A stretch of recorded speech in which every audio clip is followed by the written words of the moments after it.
भाई बहनों, जय श्री महाकाल। मेरे पास बहुत सारे केस आते हैं ऐसे जिनके घरों में भूत प्रेतों की समस्या होती है, नेगेटिविटी की समस्या होती है। वो कहते हैं कि हमने बहुत जगह से करवा लिया, बहुत जगह दिखा लिया हमने, लेकिन हम थोड़ा 1-2 महीने ठीक रहते हैं, लेकिन फिर कुछ ना कुछ ऐसे ही फिर हो जाता है। नेगेटिविटी फिर घुस जाती है घर में। ठीक है, हमने फलानी जगह से धागा करवाया था। धागे होते हैं अच्छे, ताबीज़ होते हैं, धागे होते हैं अच्छे होते हैं, लेकिन वो कुछ टाइम के लिए आपकी रोकथाम कर देते हैं।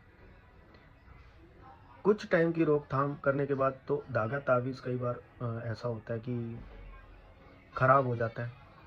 ख़राब होने के बाद फिर हम सोचते हैं कि यार फिर पैसा लगेगा, हम धागा ताबीज़ फिर करवाएंगे तो फिर पैसा लगेगा, लेकिन हम जड़ तक नहीं जाते कि ये बीमारी क्या है।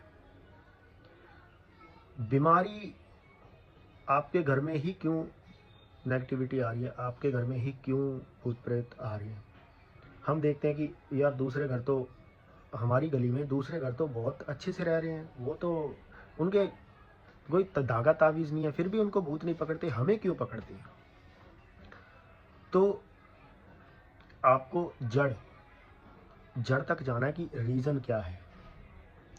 तो रीज़न ये होता है कि देखो, मेरे गले में ना कोई ताबीज़ है, ना कोई हाथ में कुछ बंधा हुआ है, ठीक है, ना कुछ भी नहीं है। मेरे मेरे परिवार के गले में भी कुछ नहीं है, धागा ना ताबीज़ ना कोई बंधन ना कोई कुछ भी नहीं है, ठीक है।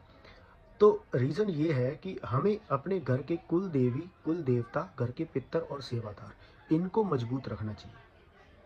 अगर हम अपने पितर सेवादार और घर की कुल देवी कुल देवता, इनकी हम अगर पूजा पाठ टाइम टू टाइम कर रहे हैं, हमारे घर में ये पहरा देंगे और न जो मतलब कि नेगेटिविटी होती है वो घर में घुस ही नहीं सकती, अगर इनकी ऊर्जा है तो। ठीक है, अगर ये पॉजिटिव ऊर्जा हमारे घर में है तो नेगेटिविटी घुस ही नहीं सकती, मतलब ही नहीं कि हमें कोई भूत प्रेत पकड़ ले, है ना।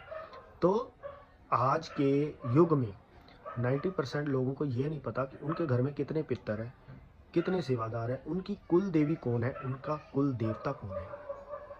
तो रीज़न यही है, अपनी कुल देवी कुल देवता और पितर सेवादार, आप इनको महीने में 1-2 बार ये भोग प्रसाद लेते हैं।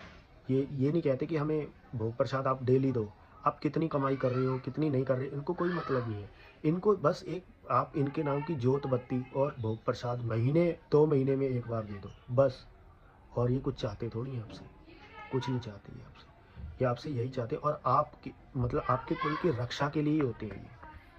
अगर आप इनको भोग प्रसाद दोगे, इनकी पूजा पाठ करोगे, तो आपको आपके घर की भी रक्षा करेंगे ये। आपको किसी भी तांत्रिक के पास जाने की ज़रूरत नहीं है।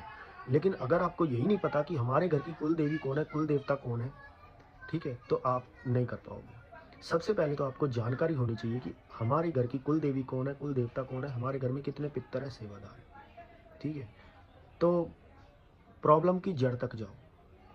जो आपको जो बंदा आपको, जो तांत्रिक भगत आपको जड़ बताएगा कि हाँ आपकी जड़ ये है, जब तक आप इसमें पानी नहीं डालोगे तब तक आपको फल नहीं मिलेगा। अगर हम रोज़ पत्ते धोते रहेंगे तो हमें फल नहीं मिलेगा, जब तक हम जड़ को पानी नहीं देंगे तब तक हमें फल नहीं मिलेगा। तो आपकी जो जड़ है वो कुल देवी कुल देवता, जो आपकी कुल की जड़ें हैं, आप इनको पूजो, फिर आपके घर में देखना पॉजिटिविटी ही रहेगी। जय श्री महाकाल।